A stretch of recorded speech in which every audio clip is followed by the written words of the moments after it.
Ասում ես շունչ քաշելու ժամանակ է, ինչ նկատի ունես։ Այն ի նկատի ունեմ, որ այն պահից, որ Ադրբեջանում տնտեսական ճգնաժամը սկսի, Ալիևը շատ չի սպասելու, ինքը ոնց որ 2014 թվականից էսկալացիա սկսեց, ոնց որ 2020-ից սկսեց, ինքը սկսելու է ինչ-որ ձև արտաքին ֆրոնտում էսկալացիաների կլինի։ Այդ կլինի Հայաստանի դեմ նոր պահանջներ, կլինի ինչ-որ սահմանին մարտեր կամ միգուցե ավելի մեծ ինչ-որ պատերազմ, իսկ հիմա ինքը դրա անհրաժեշտությունը չի ունենալու, որտեղ օրինակ այս տարվա բյուջեն Ադրբեջանում կատարվելու է, այդ սոցիալական պայմանագիրը չի խախտվելու։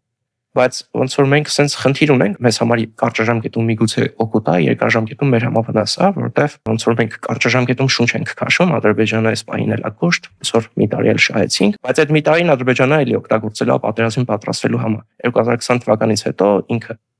այդպես տարի չի եղել, որ ռազմական բյուջեն չաճեցնի։ Ու հիմա այդ ռազմական բյուջեն,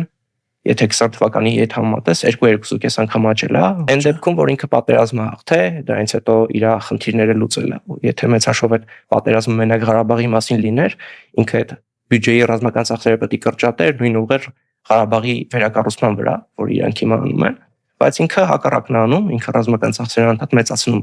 Ու եթե այս տարվա բյուջեի նախագիծները նայենք, այն գումարները, որ պետք է գնար Ղարաբաղի վերակառուցման վրա,